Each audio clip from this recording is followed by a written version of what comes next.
Equanimity, moving through your journey with peace and calm. December 13, 2013. Your inner life has been left in disarray as you continue to seek your wants and desires. It is important to realize that some of your wants and desires are truly superficial and unnecessary, whereas some of your other wants and desires are truly necessary and profoundly embedded into your sense of survival, such as your need for food, shelter, friendship, love, respect, the need to procreate, etc. When one of your essential needs has been compromised or appears to be threatened, what happens on a large scale is that your entire inner world tries with all its might and urgency to resolve the difficult situation that has suddenly crossed your path. What we often witness is that what you want and desire the most is often between the superficial and the necessary. You are easily happy when your needs are being fulfilled and easily made upset when they are not. Because of the sudden change that can occur in your inner environment, what happens in your life becomes a function, and depending on the situation, many dear souls have become conditioned to reacting a certain way to certain events automatically, without thinking, and sometimes the emotions that are often attached sweep them away as they can easily grow out of control. The thoughts that pass through your mind as well as your emotions have the power to capture you within a powerful grasp when you feel your fundamental needs are not being met or something has caused the calm in your world to dissolve into disarray. When a confusing emotion enters, typically you have already waiting a pre-programmed reaction that has no intention other than to respond or react. It is essential to learn to observe these reactions that come automatically and discover ways to discipline those reactions and responses by being aware of your thoughts and feelings as they escalate. The more you learn to come from your authentic self rather than your little ego self, the better the outcome of any situation will be.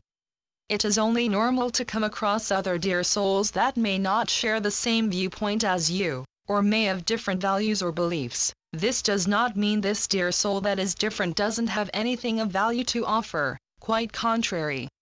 Each of you has something of value to contribute, to teach and to learn from.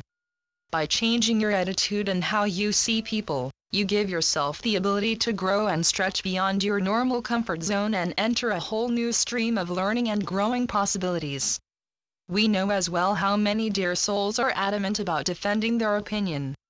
The more you argue your opinion, the more your ego self is showing, and what often develops, dear ones, is a lack of respect, not just for the person receiving the loudness of your defensive reaction but disrespect for yourself.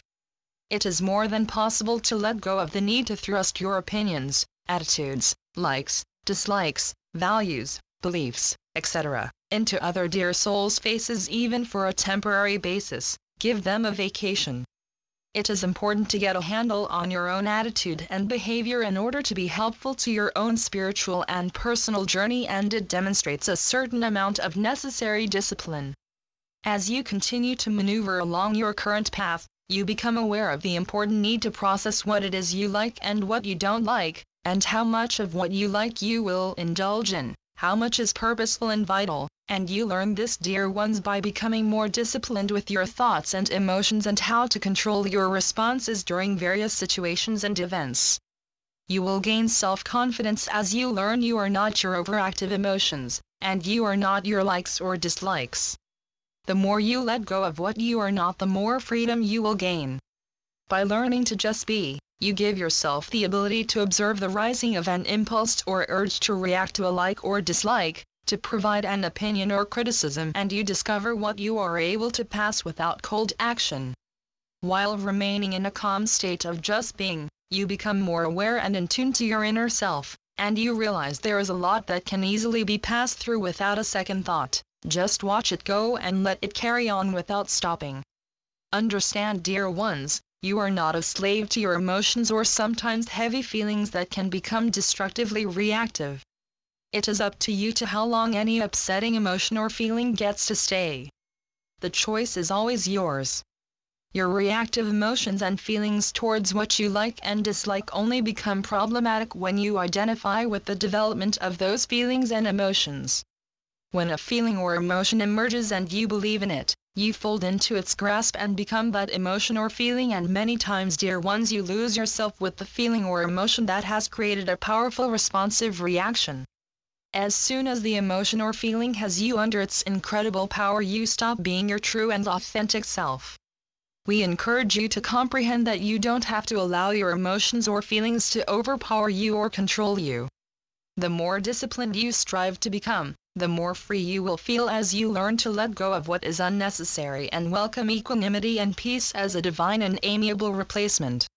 As you move beyond your reactive emotions and feelings, beyond the thoughts and opinions that help to create them, you deliver yourself into a land of sacred consciousness and peace. As you enter this sacred space of peace, you may feel a certain amount of emptiness, but this is merely temporary because of the letting go that you accomplished. As you settle into being what you are instead of what you are not, peace, equanimity and a higher sense of consciousness will help you to become accustomed to your new way of living and being. It is in this light that you are able to participate in your journey with all that you are. Equanimity, or your ability to remain composed, is one of the first of your conscious emotions. Understand, dear ones, this is not you becoming indifferent, it is learning to tolerate and to take the higher ground rather than to respond unkindly. Living peacefully, even now within your fast-paced world, will provide you a greater sense of freedom and joy. Even if you must face challenges as they arise, you will do so with grace and peace instead of reacting and responding with hostility or anger. Understand, dear ones, to reach this state of ongoing peace and equanimity, you will need to become more disciplined in your ability to remain balanced, and you do this with steady practice. Meditation is a great way to develop and maintain peace of mind that will infuse the rest of yourself with calm. Gaining the taste of peace does require you working on becoming more aware of those likes and dislikes, and during the moment you feel you are becoming heated, you will have the confidence to let them go. Remember, dear ones, your opinions, your likes or dislikes are not necessarily the truth for others. Be respectful with what you are sharing. Don't share with force, share with love, compassion and respect. And so it is. I'm Ascended Master Serapis Bey through Julie Miller. spiritualnetworks.com